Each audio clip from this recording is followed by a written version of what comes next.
तालियों से सुखकारी राधे श्याम श्याम श्याम। जोरदार तालियों से पूज्य हमारे बीच में पूज्य राष्ट्रीय संत श्री चिन्मयानंद बापू जी हमारे बीच में पहुंचे हैं। जोरदार तालियों से पूज्य बापू जी का स्वागत करें। और आप श्री जिस प्रकार राम कथा के माध्यम से, भागवत कथा के माध्यम से पूरे विश्व में जिस प्रकार धर्म प्रचार कर रहे हैं, तो एक बार जोरदार तालियों से पूज्य बापू जी का हम सब लोग स्वागत करें। और हृदय से पूज्य बापू जी का इस मंच पर विश्व शांति सेवा चैरिटेबल ट्रस्ट और जिस प्रकार पंचम पाठ उत्सव में आप श्री का हम लोग स्वागत कर रहे हैं, तो जोरदार तालियों से पूज्य बापू जी का हम लोग स्वागत करें। और आपको बता दें कि हमने निवेदन किया पूज्य बापू जी को कि बापू जी यहाँ जिस प्रकार आज जन्मदिन है देवांशी का, जो भजन चल रहा था और अभी हमारे शुभकामना आशीर्वाद पूज्य बापू जी दे रहे हैं। और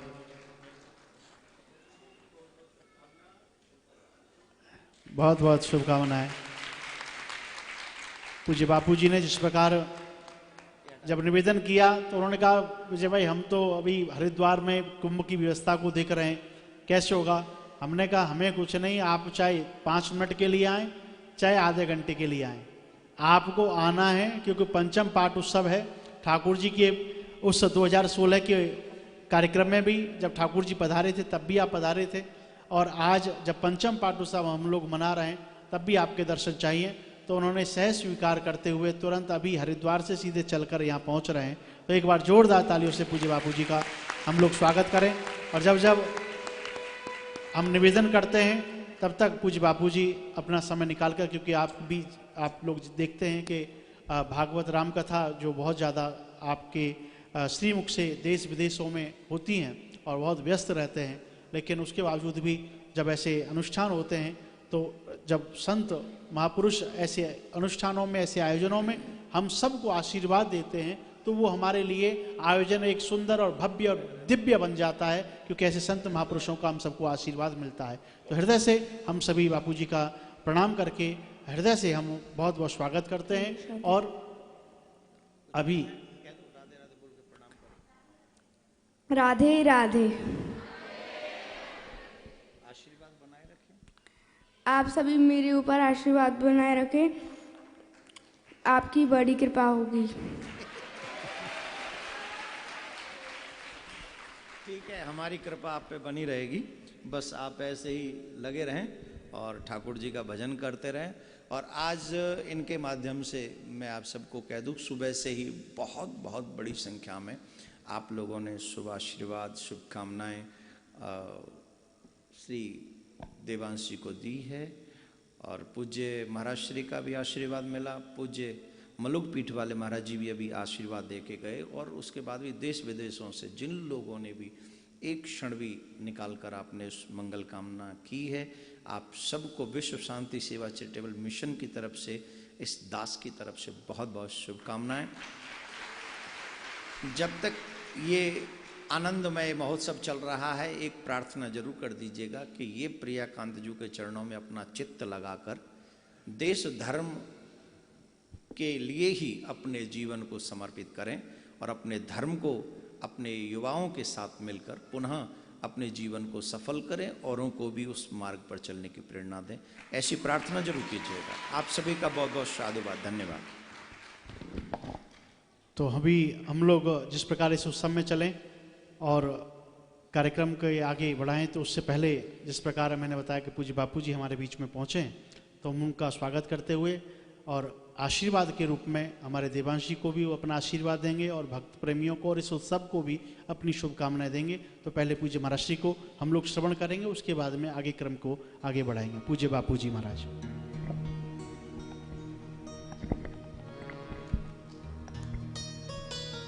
बोलिए श्री बाल कृष्ण लाल की। सखेति मत्वा प्रसभं यदुक्तं हे कृष्ण हे यादव हे सखेति अजानता महिमानन्तवेदं मया प्रमादः प्रणयेन वापि सच्चिदानन्दरूपाय विश्वोत्पत्त्यादिहेतवे तापत्रयविनाशाय श्रीकृष्णाय वयं नमः। श्री वृंदावन बिहारी लाल की जय जय श्री राम। परम वंदनीय प्रातः स्मरणीय पूज्य गुरुदेव, मंच पर उपस्थित हमारे बड़े भाई श्री पूज्य देवकी नंदन जी ठाकुर जी और उनके ही लाडले सुपुत्र देवांश जी, जिनका आज जन्म दिवस है, इस पावन जन्म दिवस के उपलक्ष्य में और पंचम पाठोत्सव के उपलक्ष्य में ये दोनों ही संयोग एक साथ बने, ऐसे अवसर पर मुझे आने का आनंद हुआ श्री धाम वृंदावन में।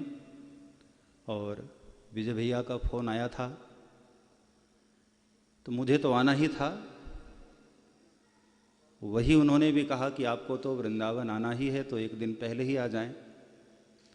तो चूंकि प्रेम ऐसा है कि मैं कोशिश करता हूं कि जब भी कभी प्रियाकांत जो मंदिर में या पूज्य ठाकुर जी के लिए जब भी कभी आने का निमंत्रण होता है तो मैं कोशिश करता हूं कि मैं ज़रूर पहुंचूं, क्योंकि मेरा एक नियम है कि मैं यदि कोई रिश्ता मैंने बोला है तो उसको निभाने का प्रयास करता हूं। और उस रिश्ते से यहाँ पर मैं उपस्थित हुआ। हमारे ठाकुर जी देश विदेश में सनातन धर्म की जो ध्वजा है उसको फहराते हुए इस स्थान पर उन्होंने अपना ठाकुर जी के प्रति जो पूर्ण श्रद्धा है उसको यहाँ पर उन्होंने अर्पित किया है। अभी अभी मैं जब अंदर आया तो देखकर बहुत आनंद हो रहा था। मैं पहले भी कई बार आ चुका हूँ और ऐसा लग रहा है कि नहीं, एक सनातन धर्म का सच्चा सिपाही पूरे देश में, पूरी दुनिया में जिस तरह से सनातन धर्म के लिए अपने आप को समर्पित किया है, यहाँ पर उनकी मेहनत दिखाई देती है। आजकल के जो युवा कथा करने वाले कथाकार हैं वो सब ठाकुर जी को देख करके चलते हैं, कई लोग उसमें से, कि मुझे देवकी नंदन जी ठाकुर जी बनना है।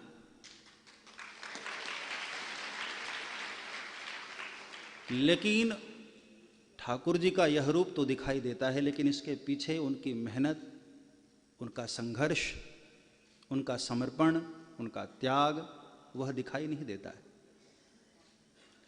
हकीकत में इस स्थान तक पहुंचने के लिए एक वक्ता को बहुत संघर्ष और बहुत त्याग करना पड़ता है।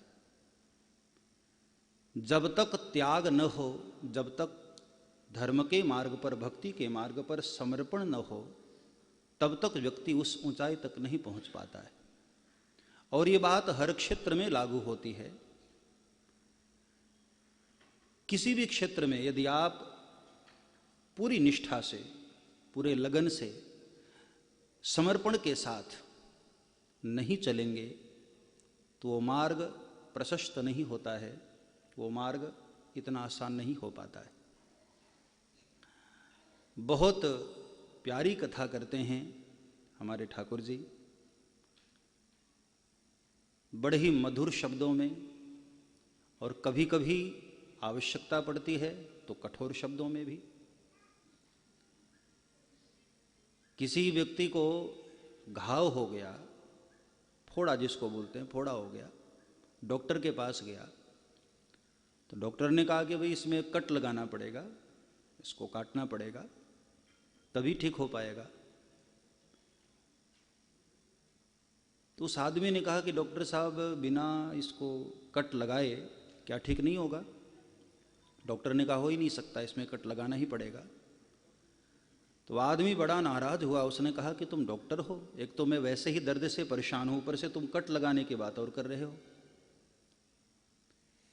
अब यहां ध्यान से यदि विचार करें तो ये डॉक्टर उसकी पीड़ा को कम करने के लिए ही प्रयास कर रहा है। इसी तरह से कई बार संत लोग भी कठोर वचन भी बोलते हैं तो वो कहीं न कहीं हमारे हित के लिए होता है। कबीर साहब ने एक जगह बड़ी अच्छी बात कही, गुरु कुम्हार शिष्य कुंभ है, गढ़ी गढ़ी काढ़त खोट, अंतर हाथ सहार दे, बाहर मारत चोट। जब कुम्हार घड़े को बना रहा होता है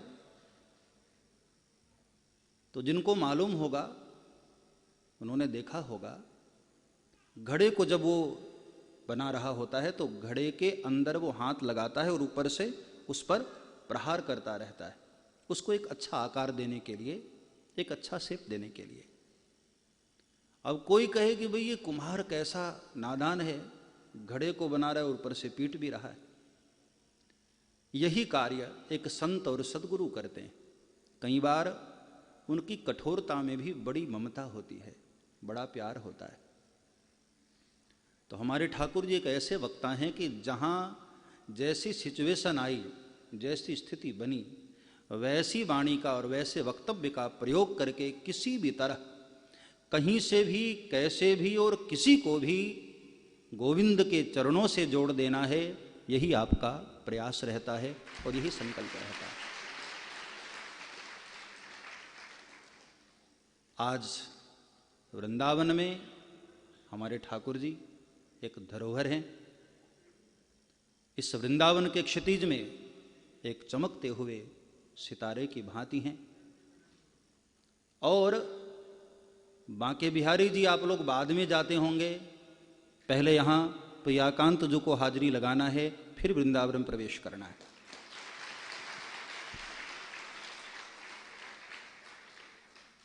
पहले मैं 18-20 साल पहले जब इधर से गुजरा करता था तो कुछ भी नहीं होता था, दोनों ही तरफ लगभग खेत और वृक्ष इत्यादि होते थे। लेकिन अब कहीं से भी आप आएं तो इतनी रौनक वृंदावन के प्रवेश मार्ग पर ही। तो ठाकुर जी यहाँ पहले बैठे हुए हैं, स्वयं प्रत्यक्ष ठाकुर जी भी प्रियाकांत के रूप में विराजमान हैं। जिसको बांके बिहारी जी में जाने में तकलीफ हो रही है तो वही ठाकुर जी यहाँ प्रियाकांत में बैठे हैं कि चलो वहाँ नहीं तो यहीं दर्शन कर लो, क्योंकि हरि व्यापक सर्वत्र समान है। परमात्मा तो सर्वत्र है, ईश्वर सर्वभूतानां हृदय से अर्जुन तिष्ठति। परमात्मा तो सर्वत्र है। आप सभी सौभाग्यशाली हैं, किस्मत वाले हैं जो ऐसे प्यारे सद्गुरु के रूप में आपको ठाकुर जी मिले। भाई सत्संग से संत लोग हमारी दिशा और दशा दोनों ही बदलते हैं। कथा के माध्यम से संत क्या करते हैं, आज देखो कई लोग कहते हैं कि कितना इंसान बदलता जा रहा है, बहुत लोग बदल गए, बहुत लोग चेंज हो गए, अक्सर ऐसा बोलते हैं। पत्नी भी अपने पति को शादी के 3-4 साल बाद बोलने लग जाती है कि तुम पहले कैसे थे और अब कैसे हो गए हो। शादी के पहले पत्र लिखा करते थे तो कुछ और शब्द होते थे और शादी के 4 साल के बाद शब्द कुछ और हो गए। असल में बदलता इंसान नहीं है, बदलती है उसकी विचारधारा, उसकी सोच।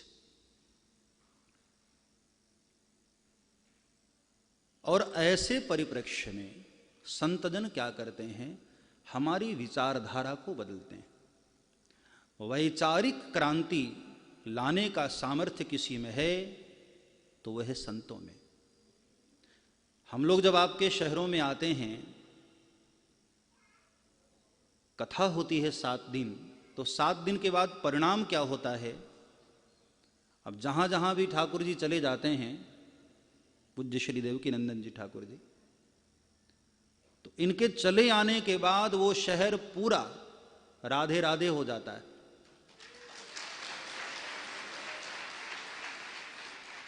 कई बार तो ऐसा हुआ कि आप उसी शहर से कथा करके निकले और तुरंत मुझे जाना है,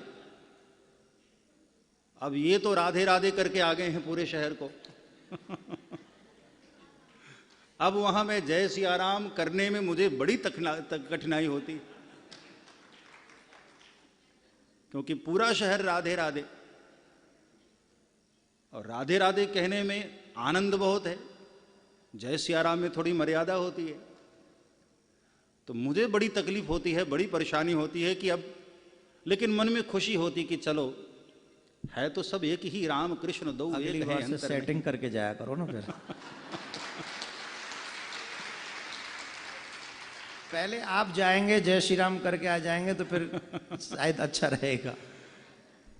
लेकिन खुशी होती है कि चलो कम से कम वक्ताओं के जाने से शहर में क्रांति आती है, वैचारिक क्रांति।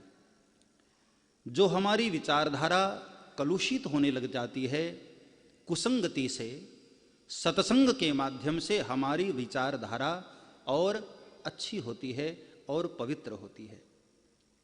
कम से कम इतना तो होता है। लोग कहते हैं कि कथाओं से क्या होता है। आप एक बात अपने मन में उतार लेना, एक बड़ी प्यारी कथा है उसके पीछे। अकबर ने बीरबल से कहा कि मुझे शिवजी पर अभिषेक करना है, तो पूरे शहर से दूध मंगवाया जाए। बीरबल ने आदेश कर दिया कि पूरे शहर के वासी जितने भी हैं सब लोग दूध लेकर आएंगे, 1-1 लीटर सब लोग दूध लेकर आएंगे। तो कुछ लोगों ने उसमें ऐसा सोच लिया कि भाई सब दूध ही लेकर चलें तो हम पानी लेकर चलते हैं, सब दूध लाएंगे तो 1-2 लीटर पानी में क्या फर्क पड़ेगा। अब ये बात टेलीपैथी हो गई, सभी लोग पानी लेकर चलने लग गए।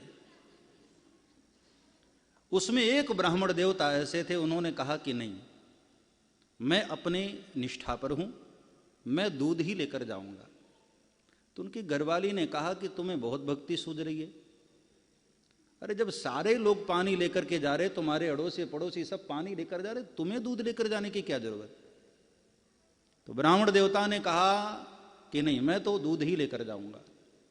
पत्नी ने कहा कि इतने सारे लोग पानी लेकर आएंगे तो तुम्हारे दूध से होगा क्या। तो ब्राह्मण देवता ने बहुत प्यारा जवाब दिया कि देवी कुछ नहीं होगा तो कम से कम पानी का थोड़ा रंग तो बदल जाएगा। यही कार्य संत लोग करते हैं। सत्संग से और कुछ नहीं, थोड़ा समाज का रंग तो बदल जाता है।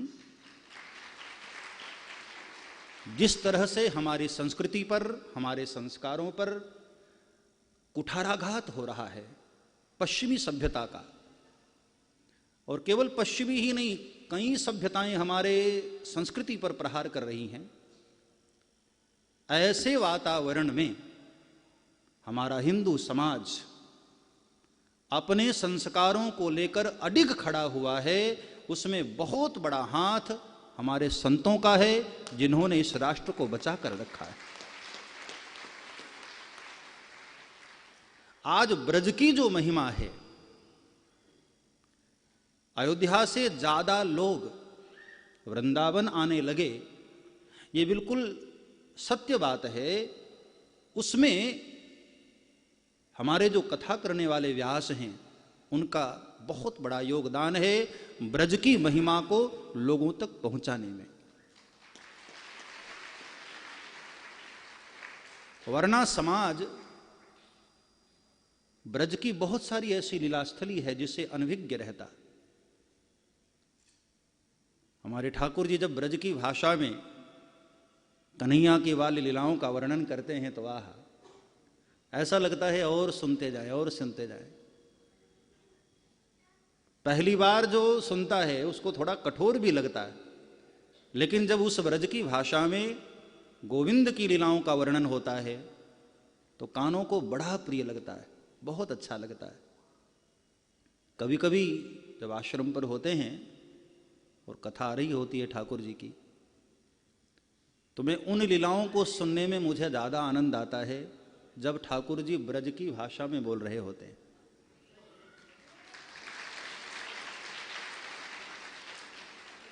ये जो ब्रज के ग्वालवाल हैं, जब कन्हैया से बातें करते हैं ब्रज की भाषा में, ऐसा लगता है कि गोविंद बिल्कुल हमारे नजदीक के हैं। साक्षात ब्रह्म के रूप में यदि हम देखते हैं तो ऐसा लगता है कि प्रभु बहुत दूर है, लेकिन जब ब्रज के ग्वालवाल उनसे बातें करते हैं ब्रज की भाषा में तो ऐसा लगता है कि नहीं, कन्हैया तो हमारा ही है, अपनत्व है। तो ऐसी मीठी भाषा में, ब्रज की भाषा में हमारे ठाकुर जी ने पूरी दुनिया को राधा रानी के नाम से रंगने का प्रयास किया है। सनातन धर्म की धूमिल संस्कारों को भी पुनः चैतन्य करने का प्रयास किया है। और आज आप लोग घरबार छोड़कर इस ब्रजधाम में प्रियाकांजू के मंदिर में बैठे हैं तो इसके पीछे केवल एक ही कारण हो सकता है, आपके गुरुदेव का प्रेम और ठाकुर जी के मुख से निकलने वाली राधे राधे। शुरू में जब इन्होंने शुरुआत किया तब तो कई बार डांट भी देते थे, राधे राधे बोलना पड़ेगा। और ऐसे बोलते बोलते बोलते अब तो बिना कहे ही मंच पर ठाकुर जी आते हैं और राधे राधे शुरू। ये श्रोता और वक्ता की आत्मीयता होती है। इसी तरह आप लोग खूब राधे रानी के चरणों से प्रीति करते रहें, अपने गुरुदेव के साथ आपका उत्तरोत्तर प्रेम बढ़े, श्रद्धा बढ़े, समर्पण बढ़े। ये हमारी शुभकामना है आप लोगों के लिए। देखो, सद्गुरु एक ही समाधान हर शिष्य को बताते हैं, लेकिन किसी किसी को लाभ हो जाता है, किसी किसी को नहीं होता है। तो कई बार आपस में शिष्य लोग भी बातें करते हैं कि यार हमको तो गुरुदेव ने ऐसा मंत्र दिया, हमको कुछ हुआ ही नहीं। गुरु द्रोणाचार्य ने शिकायतें सुन सुन करके, दुर्योधन अक्सर उनको शिकायत करता था कि आप बड़े पक्षपाती गुरु हैं जी, अर्जुन को ज्यादा सिखाते हैं, मुझे कम सिखाते हैं। गुरु द्रोणाचार्य ने कहा कि ठीक है बेटे, एक दिन परीक्षा कर लेते हैं। तो एक दिन दोनों को बुलाया और कहा कि सुनो, सामने एक बकरी थी। कहा कि दुर्योधन यहां से ऐसे बाण चलाओ कि वो बाण बकरी के मुख में लगे। बकरी का मुख उधर था, इधर उसकी पीठ थी। तो दुर्योधन ने धनुष बाण तो उठाया बड़े अहंकार में, लेकिन कहा कि नहीं नहीं गुरुदेव, ये कैसे संभव हो सकता है? बकरी का मुंह उधर है, इधर से बाण चलाऊंगा तो पीठ में लगेगी ना। गुरु द्रोणाचार्य ने कहा कि सोच लो बेटे। उसने कहा मैं सोच लिया गुरुदेव, ये हो ही नहीं सकता, असंभव। अब वही आदेश उन्होंने अर्जुन को दिया कि बेटे अर्जुन, क्या तुम में सामर्थ्य है? तुम कर सकते हो। अर्जुन ने मुस्कुराकर कहा जो आज्ञा गुरुदेव। तो धनुष उठाने से पहले उन्होंने थोड़ी सी हरी घास ली, बकरी को आवाज लगाया और बकरी जैसे ही मुड़ी और इधर से बाण चलाया और उसके मुख में वो बाण लगा। गुरु द्रोणाचार्य ने दुर्योधन के पीठ पर हाथ रखा और कहा कि बेटे देखा, एक जैसा ही आदेश मैंने दोनों को दिया, लेकिन दोनों के सोचने में, दोनों के समर्पण में अंतर है। इसलिए जिस शिष्य के मन में समर्पण कम होगा उसको लाभ कम होगा, और जहां समर्पण ज्यादा है उसको लाभ ज्यादा प्राप्त होता है।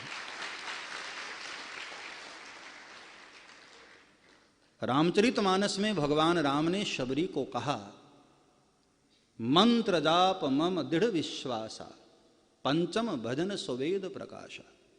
हे माता, नवधा भक्ति के क्रम में पांचवी भक्ति वो है जो किसी भी मंत्र को दृढ़ विश्वास के साथ जाप करता है। शिष्य होने का मतलब ये नहीं कि कंठी पहन ली, मंत्र ले लिया, बस हो गए दीक्षित। नहीं, शिष्य की एक बहुत बड़ी जिम्मेदारी हो जाती है। गुरुदेव के द्वारा प्रदत्त जो मंत्र है, पूरी निष्ठा के साथ उसका जाप प्रतिदिन होना चाहिए और दृढ़ विश्वास के साथ। बिनु विश्वास भक्ति नहीं, तेहि बिनु द्रवहि न राम। बगैर विश्वास के भक्ति संभव कैसे है? इसलिए गुरुदेव ने, आपके गुरुदेव ने जो भी अब आपको मंत्र दिया है, उस मंत्र को पूरी श्रद्धा के साथ, विश्वास के साथ, दृढ़ निश्चय करके जाप करने बैठोगे तो निश्चित ही आपके मनोकामनाओं को वह मंत्र पूर्ण करेगा, क्योंकि मंत्र स्वयं परमात्मा का स्वरूप है। तो आप सभी लोगों से मेरी यही प्रार्थना है कि यहाँ व्यासपीठ से जो भी आदेश मिले, पूरी निष्ठा के साथ, समर्पण भाव के साथ उसका आप लोग पालन करें, उस नियमों का पालन करें। हर संत आपको एक ही मार्ग दिखाता है प्रभु तक पहुंचने का। सभी के कहने की अदा अलग अलग है, शब्द जरूर अलग है, सबके बोलने का अपना तरीका अलग है, लेकिन सभी सयाने एक मत। गोस्वामी तुलसीदास जी कहते हैं कि जितने भी सयाने, जितने भी महापुरुष हैं, वो सब अंत में एक ही मत वाले हैं, एक ही विचारधारा वाले हैं, एक ही परमात्मा की ओर सभी का इशारा है। सब एक ही तो हैं, चाहे भगवान राम हो, भगवान कृष्ण हो, शिव हो, अंततो गत्वा तत्वतः सब एक ही हैं। एको ब्रह्म द्वितीयो नास्ति। तो जहां से भी सत्य का स्वरूप आपको दिखाई देता है, श्रवण करने को मिलता है, आप उसको पकड़ते हुए गोविंद के चरणों में बढ़ते रहें। एक संत की आप लोगों से यही अपेक्षा और यही आशा होती है। साधु भूखा भाव का, धन का भूखा नाही, जो धन का भूखा फिरे वो तो साधु ना है। साधु तो भाव के भूखे होते हैं। यहां आप आए हैं भाव से ही तो आए हैं। आपको कोई ठाकुर जी ने टिकट थोड़ी भेजा था कि लो टिकट और आना है। यहां पैसा नहीं है बीच में, यहां भाव है, यहां श्रद्धा है। साधु भाव का भूखा होता है। आप जितनी श्रद्धा से, जितनी भावना के साथ ठाकुर जी के चरणों से जुड़ेंगे, उतना ही संतों को आनंद होता है।